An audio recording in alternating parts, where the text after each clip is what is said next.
अगर आपको वीडियो अच्छा लगे तो लाइक करें, शेयर करें और चैनल को सब्सक्राइब करना ना भूलें।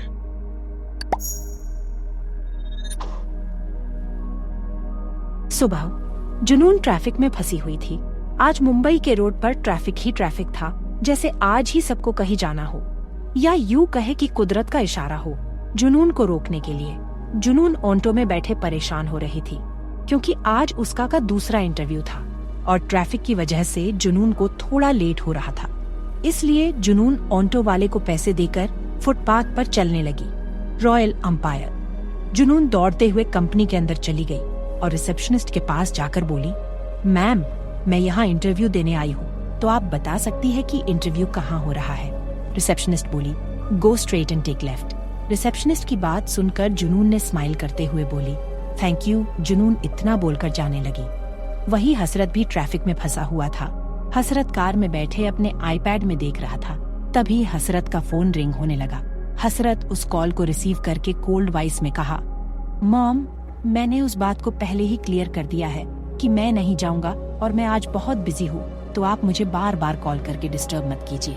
हसरत की बात सुनकर कॉल के दूसरी साइड से उसकी मॉम बोली, बेटा, मुझे पता है कि तुम बहुत बिजी हो, पर थोड़ा टाइम निकल के तो जा ही सकते हो, और वो तुम्हारी। तभी हसरत बीच में बात काटे हुए थोड़ा गुस्से में बोला, मॉम, मैंने आपकी एक शर्त पहले ही मान ली है और आप मुझे जाने के लिए फोर्स नहीं कर सकती है। हसरत इतना बोलकर कॉल कट कर दिया। वही जुनून इंटरव्यू हॉल से निकली। उसके चेहरे पर खुशी दिखाई दे रही थी। जुनून खुद से स्माइल करते हुए बोली, आखिर मुझे एक सेक्रेटरी की जॉब मिल ही गई, और सेक्रेटरी की जॉब में काम भी थोड़ा कम होता है, जो ये मेरे लिए बेहतर है। जुनून जा ही रही थी कि तभी किसी ने पीछे से जुनून को रोकते हुए बोली, जुनून रुको। जुनून आवाज सुनकर रुक गई और पीछे मुड़कर देखने लगी। वहीं जुनून के पीछे एक खूबसूरत लड़की खड़ी थी। तभी जुनून मुस्कुराते हुए बोली, yes Siya ma'am. Siya HR department की डायरेक्टर थी और आज का इंटरव्यू सिया ने ही लिया था। सिया बोली, ऐसा पहली बार हुआ कि CEO सर किसी का रेज्यूमे देखते ही अपनी सेक्रेटरी का जॉब दे दिए, तो इसके लिए कंग्रेचुलेशंस जुनून। और हाँ, मुझे तुम्हें कुछ इम्पोर्टेंट बातें बतानी थी। तभी एक लड़की सिया के पास आते हुए परेशान होकर बोली, सिया मैम, एक बहुत बड़ा इश्यू हो गया है, जिसमें हमारी न्यू नेकलेस डिजाइन थी, वो कंप्यूटर कुछ अजीब सा रिएक्ट कर रहा है और वो स्टार्ट नहीं हो रहा है। वो लड़की थोड़ा डरते हुए बोलो, अगर ये न्यू डिजाइन आज लॉन्च नहीं हुई तो हमारा 300 करोड़ का लॉस हो जाएगा। उसी वक्त सिया बीच में बोली, तुम इन सब बातों पर मत ध्यान दो, पहले तुम कंप्यूटर एक्सपर्ट को बुलाओ और फिर CEO सर को इन्फॉर्म करो। वो लड़की सिया की बात सुनकर बोली, हाँ, मैं अभी बुलाती हूँ और CEO सर को भी इन्फॉर्म कर दूंगी, मैं जाती हूँ। सिया अपना सर हाँ में हिला दिया और HR डिपार्टमेंट की तरफ बढ़ गई और जुनून भी उसके साथ में चली गई। HR डिपार्टमेंट में कंप्यूटर एक्सपर्ट आ चुका था और वो अपना काम शुरू भी कर दिया था, पर उसके चेहरे पर एक अजीब सा टेंशन था, जैसे उसे कुछ समझ में ही भी आ रहा हो। वो क्या करे? कंप्यूटर एक्सपर्ट ने परेशान होकर कंप्यूटर पर अपना हाथ चलना बंद कर दिया। सिया उसे ऐसा करता देख कंप्यूटर एक्सपर्ट से बोली, क्या हुआ, आप इसे स्टार्ट क्यों नहीं कर पा रहे हैं? कंप्यूटर एक्सपर्ट ने परेशान होकर कहा, सॉरी मैम, मैं इसे रिस्टार्ट नहीं कर सकता, क्योंकि इस कंप्यूटर में वायरस डाला गया है। ये इतना स्टोरिंग है कि इसे मैं क्या कोई और एक्सपर्ट भी नहीं निकाल सकता है, बस वही इंसान निकाल सकता है जिसने इस वायरस को डाला है। सिया उसकी बात सुनकर परेशान हो गई और बोली, प्लीज दोबारा ट्राई कीजिए, क्योंकि हमारे पास ज्यादा टाइम है, और कुछ भी करके इसे रिस्टार्ट कीजिए। कंप्यूटर एक्सपर्ट ने कहा, सॉरी, मैं कुछ नहीं कर सकता हूँ। इतना बोलकर जाने लगा। सिया और HR डिपार्टमेंट के सभी एम्प्लॉय टेंशन में आ गए। उन्हें अब कुछ समझ ही नहीं आ रहा था कि वो क्या करे, क्योंकि लॉन्च होने में कुछ ही घंटे बचे थे। वहीं जुनून कंप्यूटर को लगातार देख रही थी। जुनून कंप्यूटर की तरफ देखकर बोली, मैं ये कर सकती हूँ, मैं इस वायरस को निकाल सकती हूँ। वही सिया और एम्प्लॉय हैरानी से जुनून को देखने लगे। उसी पल सिया बोली, क्या ये तुम कर सकती हो? जुनून कंप्यूटर को देखकर अपना सिर हाँ में हिला दिया। सिया जल्दबाजी दिखाते हुए बोली, तो खड़ी क्यों हो? जितना जल्दी हो सकता है उतना जल्दी इस वायरस को निकाल दो और इसे रिस्टार्ट करो। सिया का परमिशन पढ़कर जुनून जल्दी जल्दी कंप्यूटर के कीबोर्ड पर अपनी उंगलियां चलाने लगी और वही जुनून के पास खड़े HR डिपार्टमेंट, सभी एम्प्लॉय और सिया हैरानी से जुनून को देख रहे थे, क्योंकि कुछ ही मिनटों में जुनून ने लगभग कंप्यूटर को ठीक कर चुकी थी। तभी जुनून इंटर प्रेस करते हुए बोली, done ma'am, please check your important document whether it is correct और नॉट। सिया जल्दी से कंप्यूटर में डिजाइन को चेक करने लगी। सिया डिजाइन को देखकर खुश हो गई और बोली, I am very impressed with you. Siya जुनून से बोली, मुझे बहुत खुश है। तुम जैसे लेलेंटेड लड़की हमारे सीईओ सर की सेक्रेटरी है। मैंने जब तुम्हारा रेज्यूमे देखा था तब तुम्हारा रेज्यूमे मुझे कुछ खास नहीं लगा था, पर अब मुझे पता चला क्यों हसरत सर ने तुम्हें अपनी सेक्रेटरी बनाया था। जुनून स्माइल करते हुए बोली, थैंक यू मैम, अब मैं चलती हूँ। कुछ देर बाद हसरत कंपनी में आ चुका था। हसरत को इन्फॉर्म कर दिया गया था कि सिचुएशन अब हैंडल हो चुका है।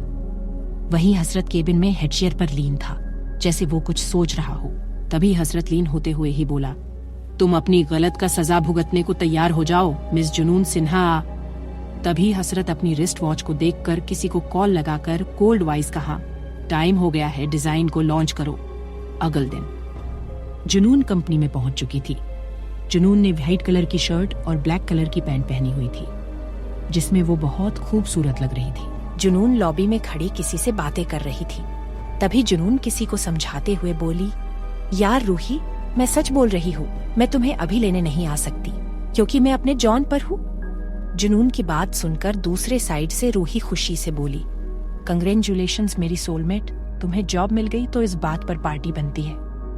जुनून रूही को बीच में रोकते हुए बोली, हाँ ठीक है, हम पार्टी करेंगे और कल मैं तुम्हारे घर आ रही हूँ अंकल और आंटी से मिलने, बहुत दिन हो गए उनसे मिले हुए। जुनून की बात सुनकर रूही बोली, हाँ मेरी मॉम तुम्हें देखकर तो बहुत खुश हो जाएगी और मुझे भूल जाएंगी। उसी पल जुनून ने कहा, ठीक कॉल रखो, मैं अभी लॉबी में खड़ी हूँ, बाय। जुनून इतना बोलते ही कट कर दी और लॉबी को देखने लगी। वो लॉबी बहुत लग्जरियस लग रहा था। वो लॉबी बिल्कुल डायमंड जैसा चमक रहा था। वही रूही एयरपोर्ट पर खड़ी थी। उसने व्हाइट कलर की वन पीस ड्रेस पहनी थी, जिसमें वो बहुत ही खूबसूरत लग रही थी। उसने व्हाइट कलर की लगेज और उसी हाथ में व्हाइट कलर की हैंड पर्स ली हुई थी, जिससे उसका लुक बहुत एरोगेंट लग रहा था। तभी रूही परेशान होकर बोली, मेरी सोलमेट आने से रही तो मैं ही कैब बुक कर लेती हूँ। रूही इतना बोलकर अपने फोन में कैब कर ली और कैब का वेट करने लगी। रूही कैब का इंतजार कर ही रही थी कि तभी कुछ लड़के उसके बगल में आकर खड़े हो गए और रूही को अजीब नजरों से घूरने लगे। वही रूही उन लड़के को देखकर थोड़ा उनसे दूर हो गई। रूही उन लड़कों की नजरों को अच्छे से पहचान गई थी कि वो अच्छे लड़के नहीं हैं। तभी वो सभी लड़के रूही के आजू बाजू में आकर और करीब खड़े हो गए। वहीं रूही उन लड़कों को अपने करीब आता देख उसे थोड़ी घबराहट होने लगी और इधर उधर देखते हुए उन लड़कों के बीच से निकलकर चलने लगी। वही वो लड़के रूही को जाता देखकर वो सभी लड़के दौड़कर रूही को चारों तरफ से घेर लिए और वही रूही घबराने के साथ डरने लगी थी। तभी उन लड़कों में से एक लड़के ने कहा, मैडम आपको कहाँ जाना है, हम छोड़ देते हैं। रूही डर गई और चलते हुए ही बोली, नहीं मैं खुद जा सकती हूँ। तभी दूसरे लड़के ने रूही के हाथों को छूते हुए कहा, इतनी खूबसूरत लड़की धूप में चल के जाएगी तो हमें अच्छा नहीं लगेगा, और अगर तुम हमारे साथ नहीं जाना चाहती तो हम ही तुम्हें लेकर चलते हैं। और वही सभी लड़के उस लड़के की बात सुनकर बोले, हाँ रोनित भाई आप सही कहा रहे हैं। वही रूही बहुत डर चुकी थी। वो इन लड़कों से बचने के लिए इधर उधर भागने लगी, पर वो लड़के उसे घेरे खड़े थे। उसी पल रोनित ने रूही को गंदे तरीके से छूने लगा। वहीं रूही की आंखों में आंसू आ चुके थे। तभी रूही बोली, नहीं मुझे नहीं जाना तुम लोगों के साथ, मेरा रास्ता छोड़ो, मुझे जाने दो। वही रोनित उसकी बात सुनकर हंसते हुए कहा, नहीं बेबी, तुम जैसी खूबसूरत लड़की को कैसे छोड़ दूं?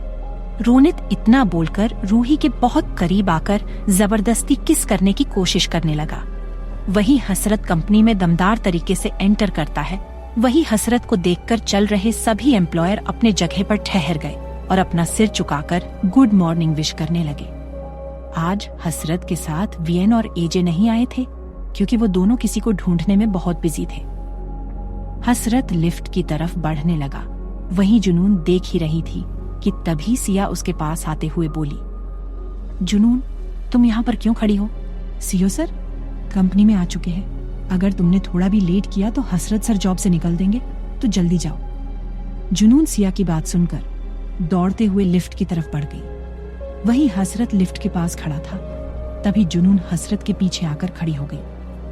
उसी पल लिफ्ट खोल गया। वहीं जुनून हसरत के आगे बढ़ने से पहले ही जुनून ने अपना एक कदम आगे बढ़ दिया। जुनून को लगा कि लिफ्ट खुलते ही हसरत अपना कदम आगे बढ़ाएगा, पर ऐसा नहीं हुआ और जुनून हसरत के मस्कुलर और उसके सख्त पीठ से टकरा गई। हसरत जुनून को घूरते हुए लिफ्ट के अंदर चला गया और हसरत की घूरती नजर पर ही लिफ्ट बंद हो गई। वही जुनून हसरत को देखकर पूरी शॉक्ड हो गई थी। वो अभी भी उस लिफ्ट के पास किसी स्टैच्यू की तरह खड़ी थी। उसे विश्वास ही नहीं हो रहा था कि हसरत ही उसका सीईओ है। वही रोनित रूही को किस करने ही वाला होता है कि उसी पल किसी ने बोला, क्या यहाँ कोई मूवी की सीन चल रही है जो इतना भीड़ लगा है? ये सुनकर वही सभी लड़के आवाज की तरफ देखने लगे, जहाँ एक हैंडसम लड़का उन लोगों के कुछ दूरी पर खड़ा था। उस लड़के की शर्ट के 2 बटन खुले थे, जिसकी वजह से उसका अट्रैक्टिव सीना साफ दिख रहा था। वो हैंडसम लड़का उन लड़कों के बीच में जाते हुए बोला, मुझे लगा कि यहाँ मूवी का सीन चल रहा है, पर यहाँ तो इतने सारे लड़के और एक लड़की के साथ बदतमीजी कर रहे हैं। ये तो बहुत नाइंसाफी है। तभी रोनित रूही से दूर होते हुए गुस्से में उस लड़के की तरफ देखते हुए कहा, कौन है बे तू जो हमारे रोमांस के बीच में आ रहा है? क्या तू इस लड़की का आशिक है जो हमें डिस्टर्ब कर रहा था? हैंडसम लड़के ने कहा, मैं ऋषि। अगर तुम मेरे नाम से भी ज्यादा जान गए तो तुम लोगों की हवा टाई हो जाएगी, और पहले तो तुम उस लड़की को जाने दो, वरना मैं तुम लोगों को अपना अच्छे से इंट्रोडक्शन दूंगा। रोनित गुस्से में आग बबूला हो गया और कहा, मैं नहीं छोड़ूंगा इस लड़की को। क्या कर लेगा बे तू? अगर तेरे पास इतनी ही हिम्मत है तो इस लड़की को हमसे बचा ले। वही रूही डर से खड़ी थी। तभी ऋषि एक तिरछी स्माइल करते हुए जाकर रूही का हाथ पकड़ लिया और उसे अपने साथ ले जाने लगा। तभी रोनित ऋषि का कंधा पकड़ लिए, जिससे अर्शी रुक गया और अगले ही पल रोनित जमीन पर नजर आया। वही सभी लड़के रोनित को देखकर हैरान खड़े थे। उसी पल रोनित दर्द में चिल्लाते हुए बोला, तुम लोग मुझे क्या देख रहे हो? जाओ उसे मारो। सभी लड़के ऋषि और रूही की तरफ बढ़ने लगे। वही ऋषि ने रूही का हाथ में अपनी उंगली फंसा दी और सामने आ रहे लड़के को देखकर तिरछी स्माइल कर दिया, और रूही का हाथ कसते ही रूही के हाथ से ही एक लड़के के मुंह पर जोरदार मुक्का जड़ दिया, जिससे उस लड़के के मुंह से खून निकलने लगा। तभी कुछ लड़के एक साथ बढ़ने लगे। उसी पल ऋषि ने रूही की कमर पकड़कर हवा में उठाते हुए रूही को गोल गोल घुमाते हुए उन लड़कों के चेहरे पर रूही के पैरों से मार दिया, जिससे सभी लोग जमीन पर ढेर हो गए। ऐसे ही सबको मारकर जमीन पर लेटा दिया। वही रूही पहले तो कुछ समझ ही नहीं पा रही थी कि आखिर ऋषि कर क्या रहा है, पर रूही को धीरे धीरे समझ आने लगा और उसे मरने में बहुत मजा आ रहा था, और वही सभी जमीन पर दर्द से कराह रहे थे। तभी रूही स्माइल करते हुए अर्शी से बोली, थैंक यू, मुझे बचाने के लिए तुम बहुत अच्छे इंसान हो। अर्शी ने बोला, इसकी कोई जरूरत नहीं है, मैं तो हमेशा खूबसूरत लड़कियों को बचाता रहता हूँ। मैंने कई खूबसूरत लड़कियों को देखा है, पर तुमसे ज्यादा खूबसूरत लड़की आज तक नहीं देखा है। वही रूही ऋषि को हैरानी से देखने लगी। उसी पल ऋषि बात बदलते हुए कहा, क्या तुम्हें कहीं जाना है? तुम कहो तो मैं वहाँ तक ड्रॉप कर दूं, क्योंकि एक खूबसूरत लड़की का अकेले जाना ठीक नहीं है। रूही को उसकी बातें अजीब लग रही थी। उसे समझ आने लगा कि ऋषि उससे फ्लर्ट करने की कोशिश कर रहा था। उसी पल रूही ने बोली, नहीं, मैंने कैब बुक किया है, वो आता ही होगा। तभी अर्शी बिन सोचे समझे कहा, अच्छा, अगर तुम मेरे कार में चलती तो मैं तुम्हें उतने टाइम में इम्प्रेस कर लेता और अपनी गर्लफ्रेंड बना लेता, पर ठीक है, मैं तुमसे अभी पूछ लेता हूँ कि क्या तुम मेरी गर्लफ्रेंड बनोगी? ऋषि की बात सुनकर रूही की आंखें हैरानी से फैल गईं। उसी पल रूही की कैब आ गई और रूही हड़बड़ाते हुए बिन कुछ बोले कैब में बैठकर निकल गई। वही ऋषि उसे ऐसा करता देख मुस्कुराने लगा। तभी उसकी नजर जमीन पर पड़ी और नीचे झुकते हुए अर्शी ने किसी चीज को उठाते हुए बोला, लगता है हम जल्द ही दोबारा मिलने वाले हैं। हसरत का केबिन। वही हसरत अपने सोफे पर बैठकर गन में गोलियां भर रहा था, और वही जुनून हसरत के सामने घबराई हुई खड़ी थी। उसके डर से पैर कांप रहे थे।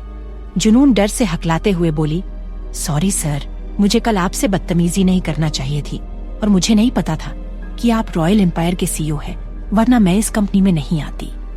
वही हसरत जुनून के बातों को इग्नोर करते हुए गन लौटकर जुनून पर पॉइंट कर दिया। वही जुनून पहले से ही डर से कांप रही थी और अब अपने पर गन पॉइंट देखकर उसकी सांसें अटकने लगी थी। उसी पल हसरत क्रुएल्टी से कहा, तुम यहाँ अपनी मर्जी से नहीं आई हो, तुम हसरत सिंघानिया के मर्जी से आई हो। हसरत की बात सुनकर जुनून हैरान हो गई और बोली, आपका क्या मतलब है कि मैं यहाँ अपनी मर्जी से नहीं आई हूँ? जुनून की बात सुनकर हसरत के होठों पर डेविल स्माइल आ गई और सोफे से उठकर जुनून के बेहद करीब आकर उसके चेहरे पर गन फेरते हुए बोला, तुम्हें क्या लगता है तुम्हें इस कंपनी में जॉब कैसे मिला? तुम्हारी क्वालिफिकेशन को देखकर तो लो क्लास कंपनी भी तुम्हें हायर न करे तो एशिया की सबसे बड़ी कंपनी ने तुम्हें हायर कैसे कर लिया? तुमने सोचा नहीं? वही जुनून उसकी हरकतों से बहुत घबरा रही थी और उसकी बात सुनकर तो बहुत शॉक्ड हो गई थी। तभी जुनून डरते हुए बोली, जॉब? मेरे पास अच्छी क्वालिफिकेशन नहीं थी तो आपने मुझे हायर क्यों किया? उसी पल हसरत ने जुनून के चीन पर गन लगाकर उसका चेहरा ऊपर कर दिया और गुस्से में दांत पीसकर कहा, क्योंकि तुमने हसरत सिंघानिया के ईगो को हार्ट किया है और जब हसरत सिंघानिया के ईगो पर बात आ जाती है तो हसरत सिंघानिया उसे आसानी से नहीं छोड़ता, तो तुम्हें कैसे छोड़ देता? वही जुनून हसरत की बात सुनकर मानो खौफ के अंधेरे में चली गई हो। उसे कुछ समझ ही नहीं आ रहा था कि वो क्या करे। तभी हसरत अपने गन को जुनून के गले से होते हुए उसके चेस्ट के सेंटर में गन पॉइंट करके उसे धक्का दे दिया।